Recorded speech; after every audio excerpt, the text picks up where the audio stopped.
Hello, thank you for joining us for NABA Chapter Chat. I'm Jeannie Wharton, NABA Vice President.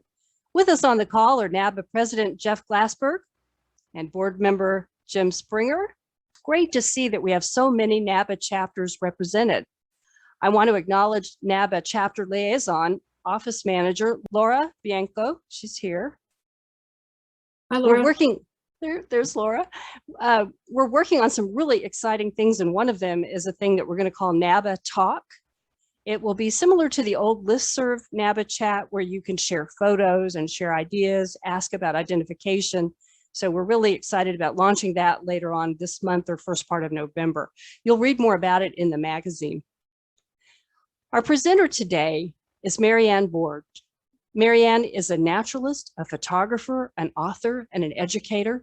And she's the editor of NABA's garden magazine, Butterfly Gardener. Welcome, Anne. I'm so glad you could join the Zoom event today.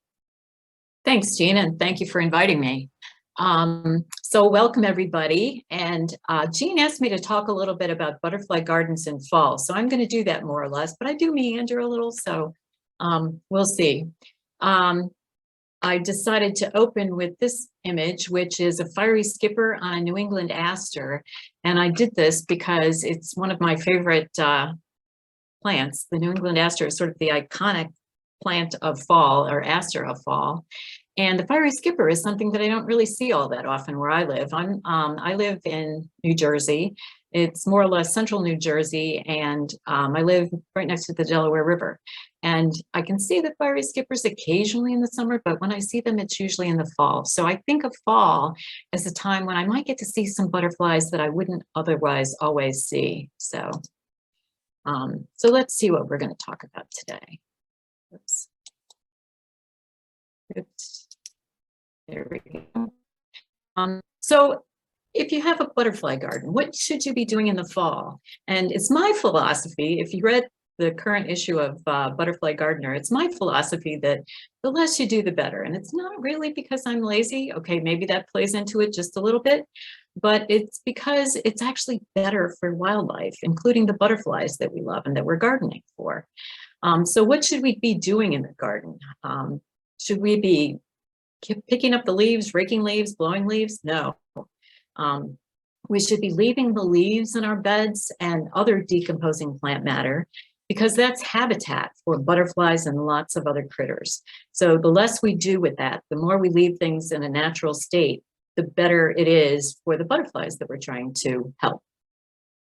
We should leave spent perennials standing for the same reason. I'll show you a couple of examples why that might be a good idea. Fall is a great time for planting, and it can be a good time to share what you have with friends, or to trade seeds, to divide plants. You know, maybe you have enough, in my case, blue wood aster, one of my personal favorites.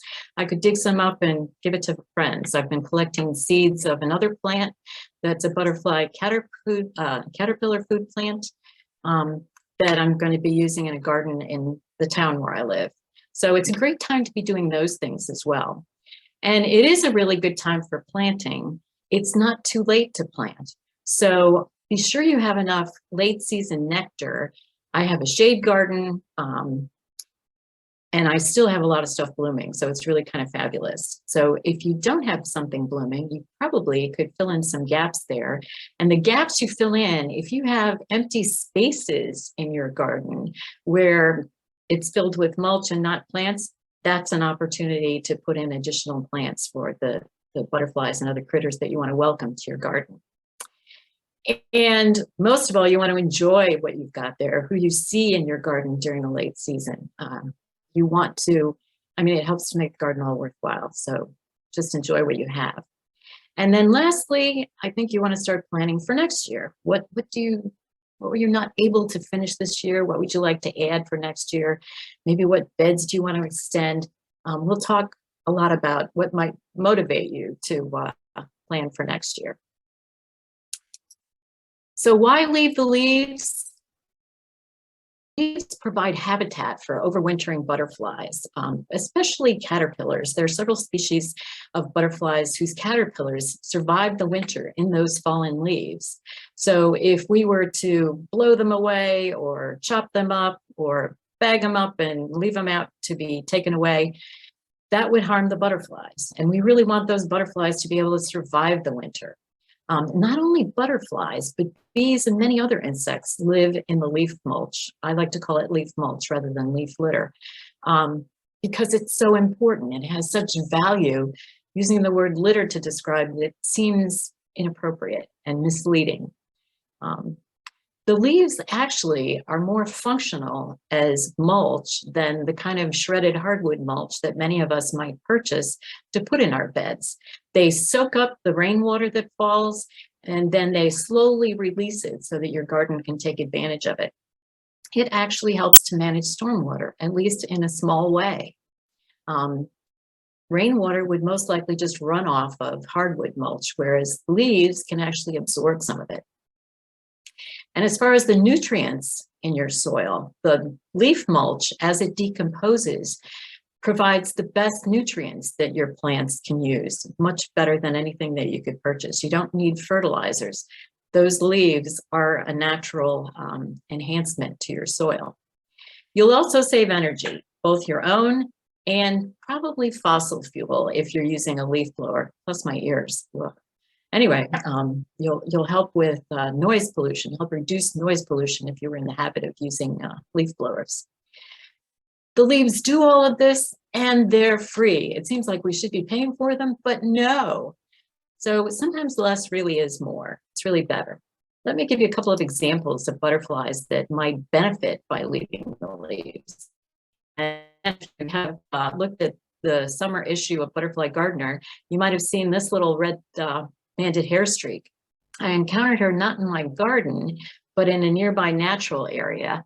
And I noticed her kind of loitering around the ground near the edge of the trail.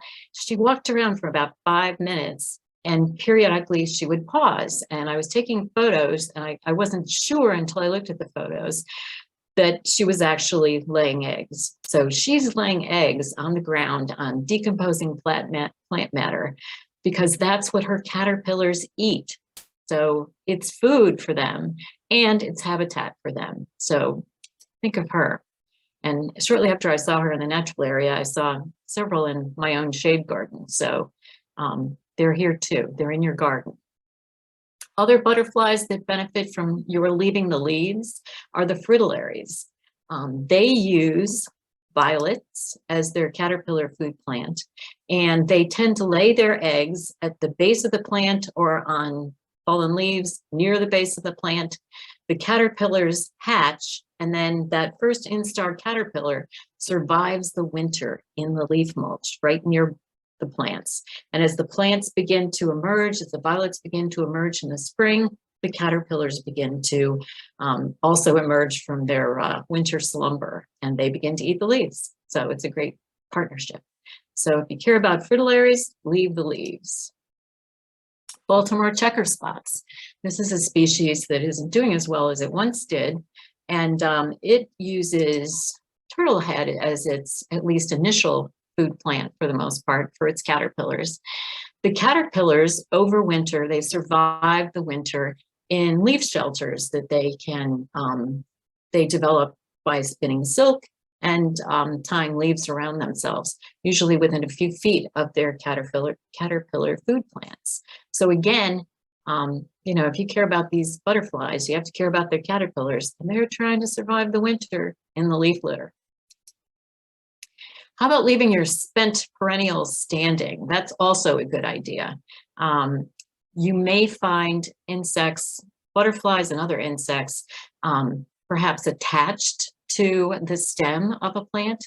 This is a black swallowtail, and I think black swallowtails are pretty cool because this is an example of a black swallowtail attached to a woody species to pupate for the winter in its chrysalis.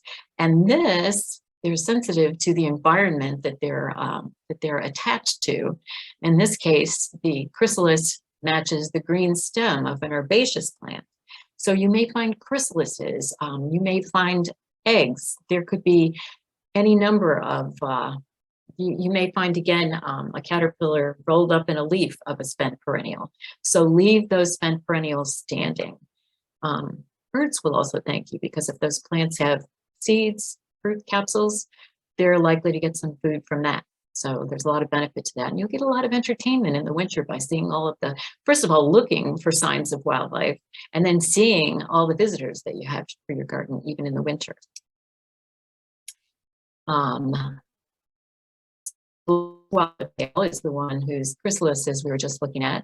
Black swallowtails use carrot or parsley family members as their caterpillar food, and a native member of that family is golden Alexander. And I've had black swallowtail caterpillars on golden Alexander, and also on the parsley that we grow outside of our kitchen here as well. Fall is a great for here in Lakeville, the town where I live in central New Jersey. We've planted some gardens on city property in the city parks for wildlife and butterflies especially. This guy at the end, I think, was planting some common milkweed. We have a lot of butterfly weed throughout here, and many nectar plants. Right now, there's an aster that's blooming that I'll show you in a minute that is fabulous for pollinators. At this time of year, in the fall, at least where I live, and I'm betting that where most of you live, the plants that you'll see blooming are members of the aster family. Some of the showiest that you may see are the goldenrods, and there are many species of goldenrods. You want to look for species for your garden that are native to the area of North America where you live. I'll mention a few that are native where I live. They may be native for you as well. Most goldenrods are in the genus Solidago, but there are a few exceptions to that. This is one of the goldenrods. They're typically great for pollinators of all kinds: butterflies, bees, beetles, wasps, all kinds of really cool stuff. And if you think that the flowers are not interesting or showy enough for our iconic monarch butterfly, they are. The goldenrods do attract all kinds of different butterflies, including the monarch. Some other goldenrod, some specific goldenrod species, one is grass-leaved goldenrod, and this is one that I do think of as being appropriate for either a meadow setting or a garden setting. It doesn't grow super high, maybe about 4 feet, 3 to 4 feet. It has sort of flat top clusters of yellow flower heads. And here we see it being enjoyed by a clouded sulfur. A very common species of goldenrod here where I live is wrinkle-leaved goldenrod, here being enjoyed by an American lady butterfly, perched there on top, like the queen she is. Seaside goldenrod. I took this photo down at Cape May, where there were lots of common buckeyes cruising through during the fall. That's who we see enjoying it here. Some other goldenrods that are good for gardens. I mentioned the grass-leaved goldenrod already in the lower left, but showy goldenrod is also really great for sunny locations. Very attractive to lots of pollinators. It has large flower heads. I have a shade garden, and I have goldenrod. The two that are specific to shade that I really like are called wreath or blue-stemmed goldenrod in the upper right corner. It's called wreath goldenrod because it has a very flexible stem, and women used to use it to make a wreath and wear it on their heads.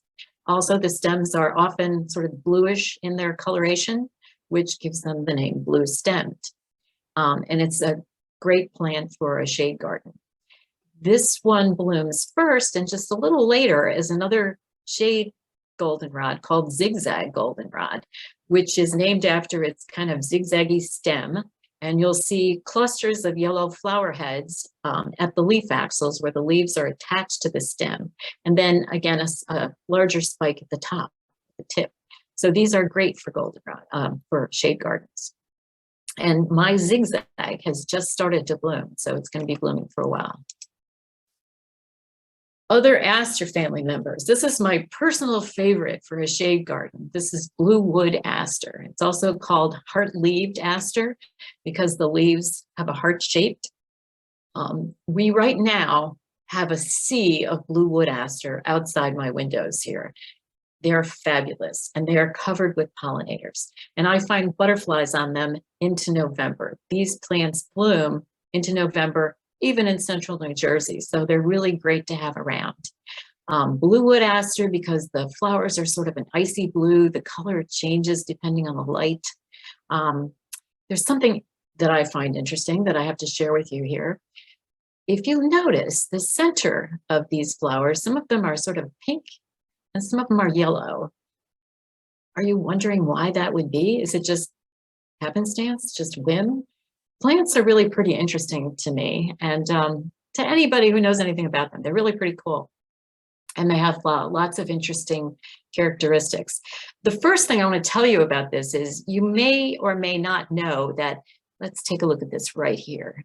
You may think this is a single flower that I'm circling with my cursor, and it's not. It's actually a flower head, a cluster of flowers of two different types.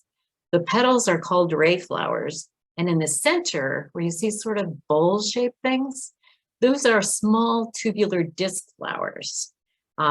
So each of these things that you might be thinking of as a single flower is actually a collection of flowers, a flower cluster.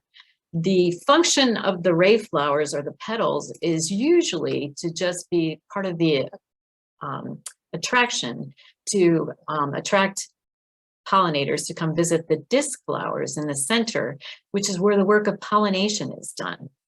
And when these disc flowers first open, they're yellow, signaling to potential pollinators, hey, open for business, food available here.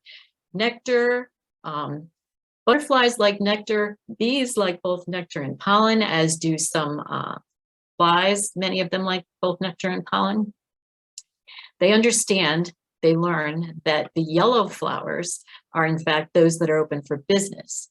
As these disc flowers in the center are pollinated, they turn pink, which is a signal to potential pollinators, especially bees who are red colorblind. Closed for business. Don't waste your time on these flowers, no longer producing nectar and pollen. Go to the yellow ones. So asters bloom for a long period of time. We'll see these flower heads for many, many weeks. And over those weeks, these first ray flowers and then disc flowers open gradually over many days. So it's great because they leverage their chances of getting pollinated at the same time providing food for pollinators for weeks. So they're really fabulous to have in your garden. And again, my personal favorite for shade gardens is blue wood aster.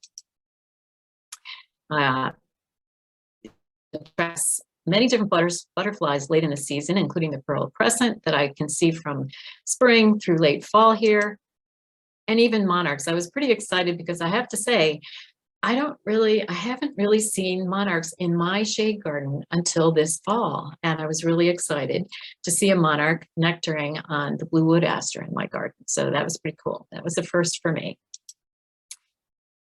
Monarchs love the nectar provided by the asters. This is a different species. This is New England aster, which is, to me, the most iconic of all the aster species. And you can see that it has the same strategy for those disc flowers. Those that are open for business are yellow. Once they've been pollinated and they're no longer producing nectar and pollen, the color changes to direct the pollinators to use their energy to their best advantage, both that of the butterflies and bees, and also to the advantage of the plants.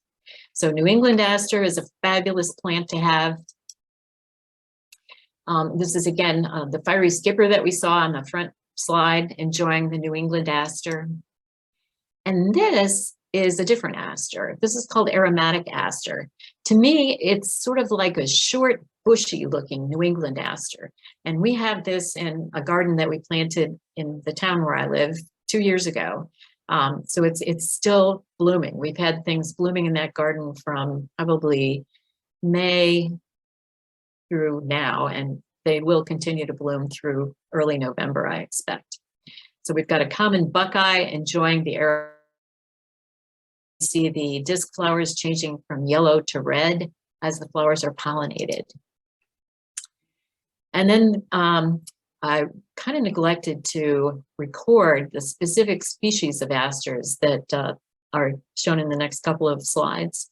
But here we have an orange sulfur, again on one of the aster family members. There are several possibilities. Pearl crescents. Another great source of late season nectar is white snakeroot in my area. Other plants that are very similar looking are the bone sets. There are also many that are late bloomers and are good for late season pollinators. So terrific pollinators, pollinator plants. And here again, we have a monarch also enjoying the nectar of white snakeroot. So if you're looking to add nectar plants for late season, my bet is that there will be aster family members, all of the species that we just saw are aster family members. And my bet is there are aster family members that are native to the area where you live that would be fabulous to have at this time of year. So once the weeks go by, the temperatures are just starting to get a little cooler here where I live. How do the butterflies survive the winter? Well, it kind of depends on the species. Each species would specialize typically on surviving the winter in a single life cycle stage. There may be some exceptions to that, but typically they've evolved to be able to survive in one life cycle stage. Could be eggs, could be caterpillars, it could be the pupal stage where they're surviving in a chrysalis, or it could be that they're surviving as adults. Those that survive the winter in the colder climates and don't migrate typically will produce a kind of antifreeze to prevent their body parts from freezing. Some butterflies, like the very well-known monarch, migrate. So those are a couple of strategies that butterflies use to survive. In the southern United States, the butterflies may be active, but not as active as they are in the warmer months. They having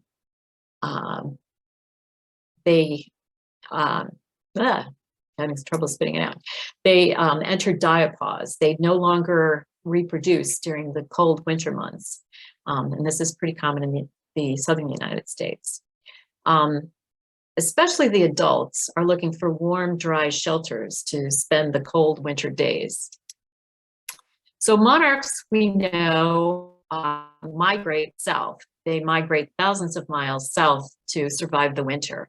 But other butterflies may survive the winter even as adults or other life cycle stages. And again, they can produce a chemical protection similar to antifreeze to protect their bodies from freezing. And the mourning cloak in my neck of the woods is one of the butterflies that does that. I find it really interesting that some butterflies don't fly south, they fly north. And this is a butterfly that I met, let's see, I would say about 15 years ago for the first time. This is a sleepy orange butterfly. And this is a butterfly that a number of years ago was not thought to be able to survive the winter further north than North Carolina. I first spotted this across the river from me in Pennsylvania in 2006. And I first reported it in a butterfly count in 2011, where I was questioned, show me some evidence that you've actually seen the sleepy orange, because it shouldn't be there. But in fact, it was. So I always imagine the sleepy oranges getting together late in the season and saying, you, and you, fly north, see if you can survive. If you can, great. We've expanded our territory. If you can't, well, no big deal. We were going to die by the spring anyway. So what have we lost? So the sleepy orange is one of the butterflies that some percentage of their population flies north to try to establish a new territory, essentially. This can actually position them quite well for climate change, so that if the climate becomes inhospitable to them in the southern portions of their range, they can continue to move north if they can survive the winter, if they've learned to survive the winter, if they've evolved to survive the winter, and if their caterpillar food plant is available. So they use senna and related plants. They also use partridge pea. Where I've seen them here at a nearby place, Boneto Wildflower Preserve, they actually prefer wild senna over partridge pea. They seem to sort of evaluate partridge pea and reject it, go lay their eggs, which is what we're seeing here in the lower left, on the leaves of wild senna. After which their caterpillars, which blend in so well with the foliage, eat the leaves. And I find wild senna a really interesting plant. Just know a little bit about it, maybe more than you want to know. It's a really cool plant. Plants are very interesting. Wild senna provides medicine for people, and it's also deer resistant. This is what it looks like. Over on the left, you see what it looks like in bloom. And on the right, you see what it looks like in fruit. And from the photo on the right, you might be able to tell that it's a member of the pea family. It also, plants have sort of a love-hate relationship with animals. They want to attract animals, pollinators especially, many of them, to help with the pollination task of cross-pollination. Some plants are wind pollinated, but many rely on a third party, usually an insect, not always, to help them with pollination. And they also may want to attract animals to help them disperse their seeds, but they would really prefer not to be eaten to the ground. And I don't know about where you live, but where I live, deer are quite voracious in their eating habits. So many plants, like milkweeds, you're familiar with milkweeds. Milkweeds have cardiac glycosides. They have toxins. It's not an accident. They have them to protect themselves from being eaten by critters that like to eat plants, herbivores. Wild senna has a similar strategy with a different chemical. It actually produces a laxative. So that's a chemical that people can take advantage of, as it turns out. If you've ever seen senna in a pharmacy, it's derived from chemicals either synthesized or derived directly from the senna plants. So senna is often the name you'll see referred to there.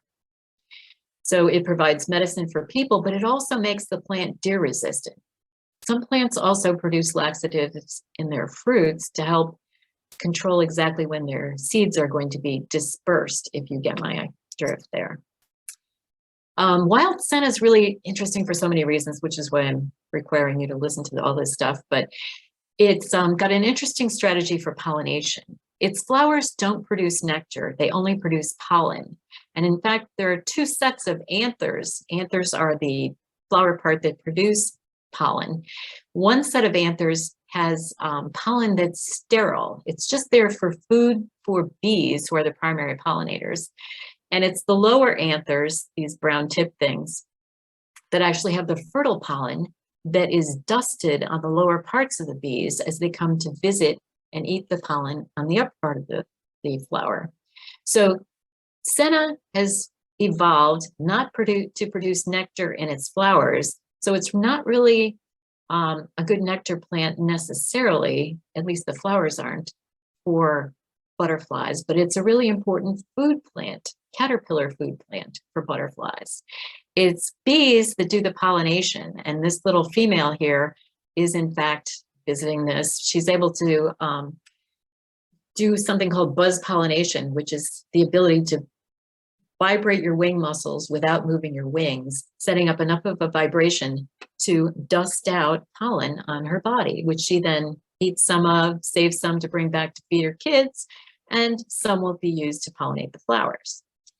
Now, interestingly, does have nectaries on another part of the plant. These are called extrafloral nectaries. So on the stems of the leaves, just next to where they meet the main stem of the plant, you'll see these little bumps.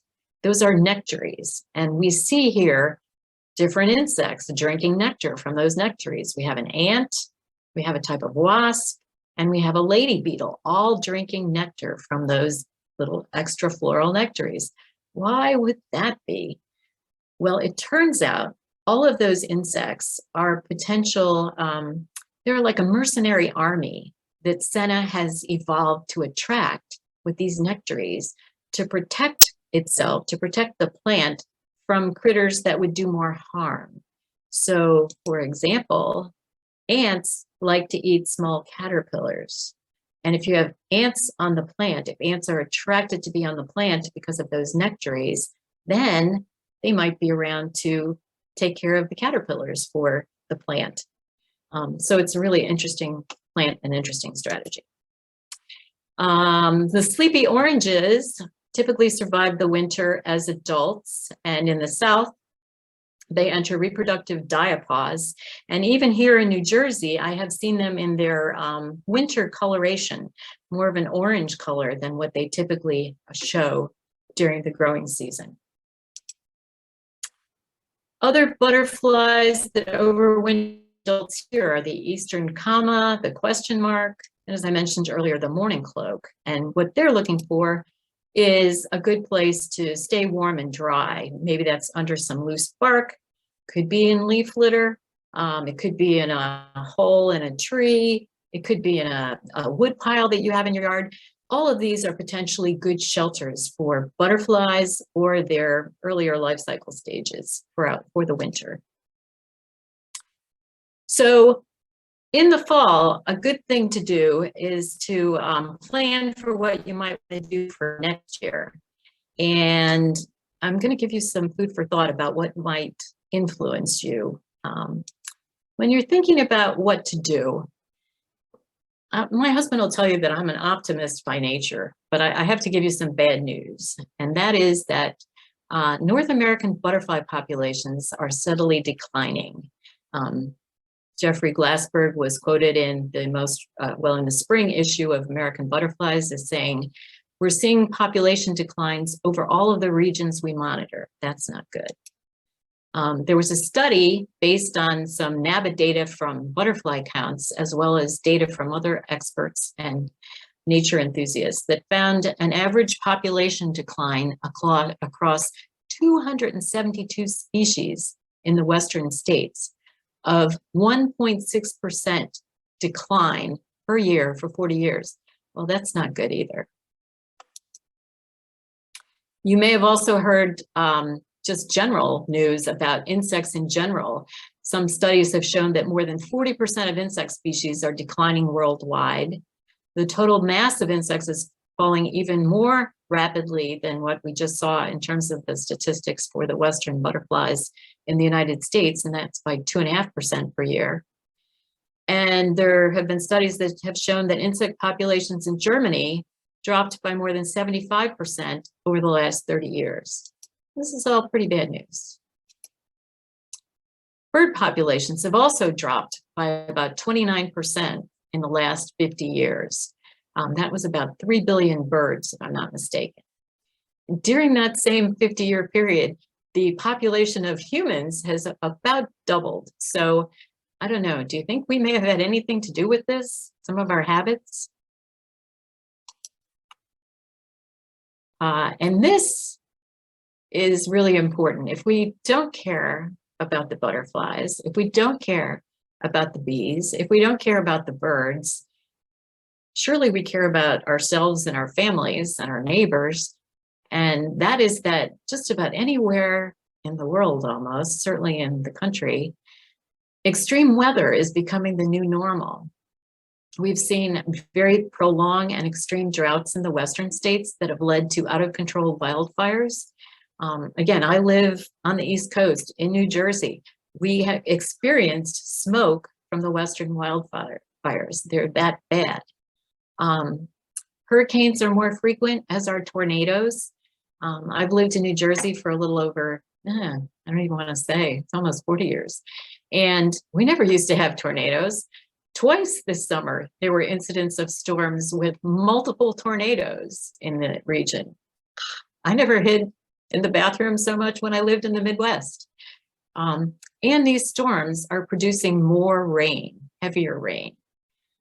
Even a non-tropical storm type rain event can result in frequent flooding.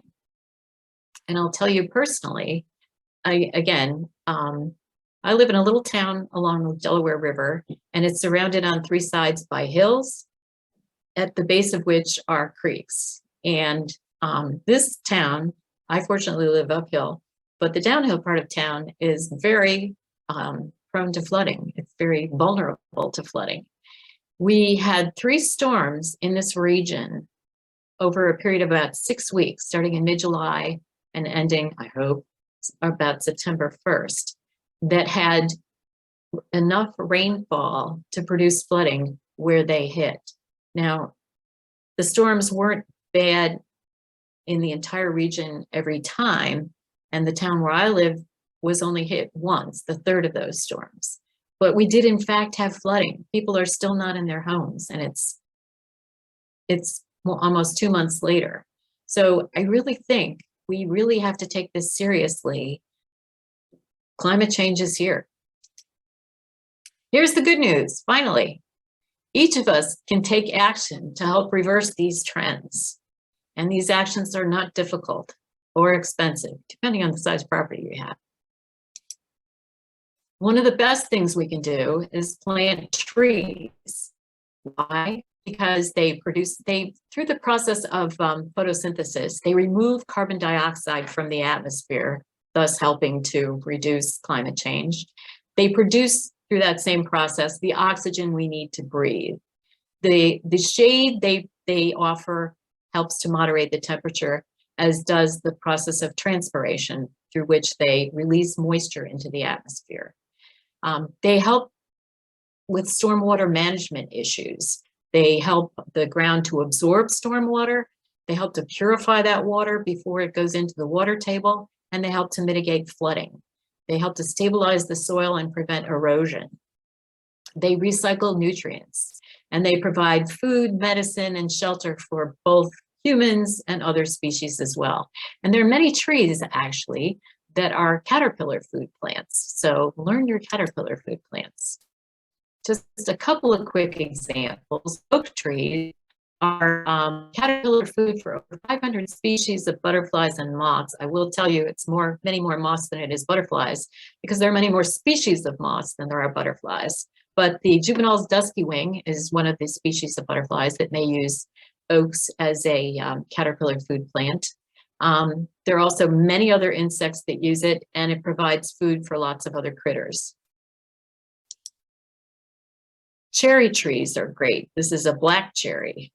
It is a caterpillar food plant for some of our pretty well-known butterflies, the eastern tiger swallowtail, the red-spotted purple, and many other insects use cherry trees as their caterpillar food or their larval host plant.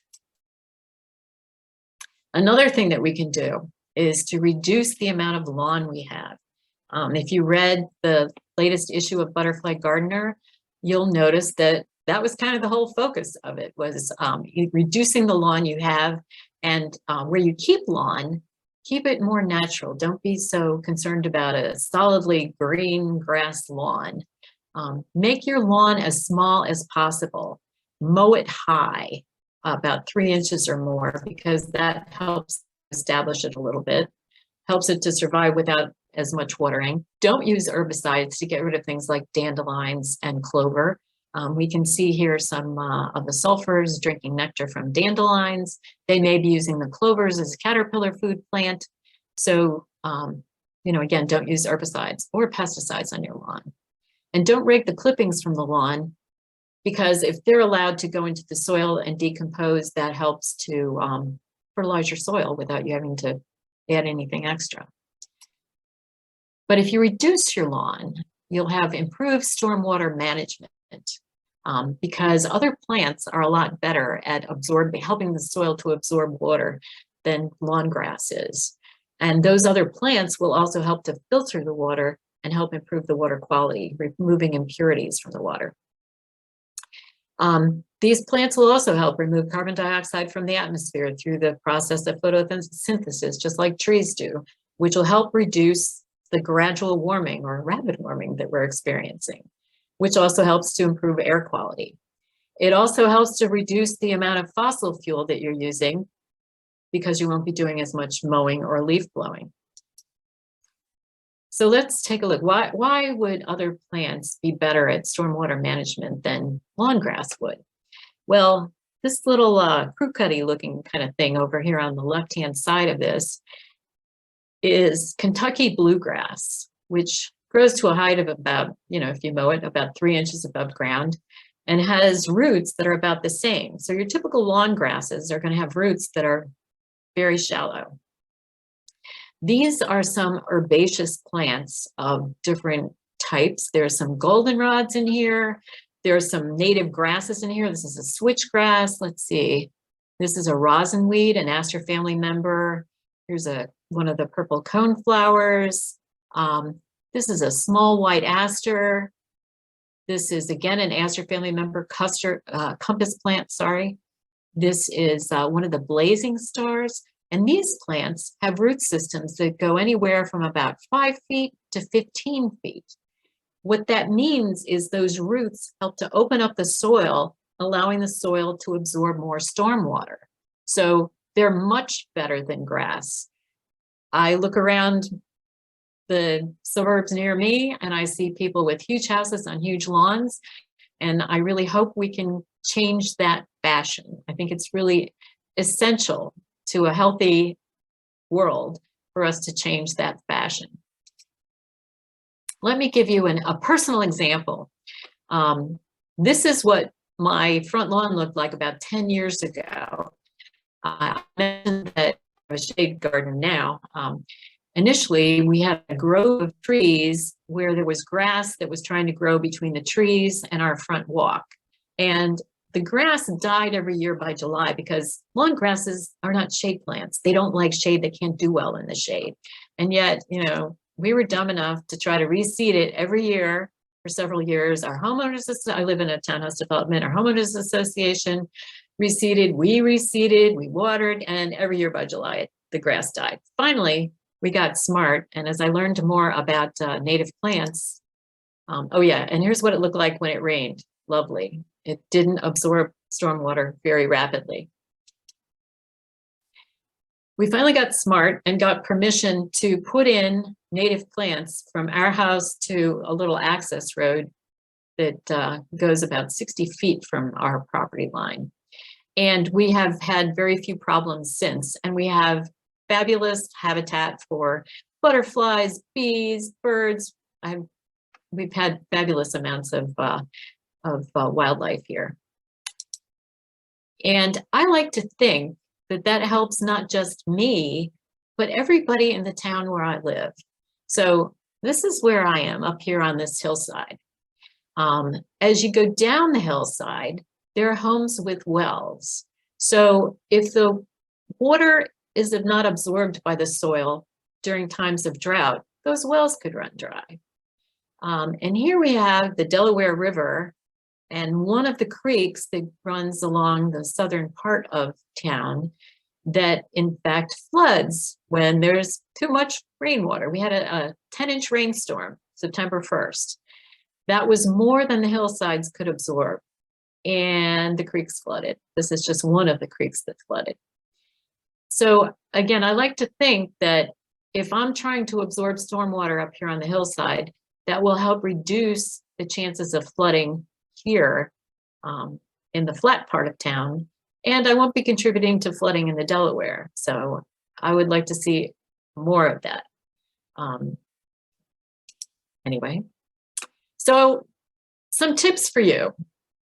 When you're planning what to use in your garden, use plants that are native to your region. If you don't know what's native to your region, most states and provinces have native plant societies. There's also a North American Native Plant Society. Your chapters may have lists of native plants, but those are good sources. There's also an organization called Wild Ones in some areas that can give you good information.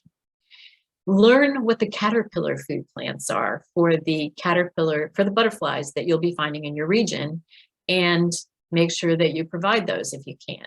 And when you do that, make sure you have enough of the given species for the butterflies to notice. They typically notice it both by sight, but also by their sense of smell. Make sure you provide shelter for butterflies and their caterpillars, as well as other wildlife, and don't use pesticides or herbicides or non-native invasive plants. So I'm calling out to you because I think we can all make a difference. What we do in our gardens matters, and we can all make a difference. Thank you so much for doing this. It's been great.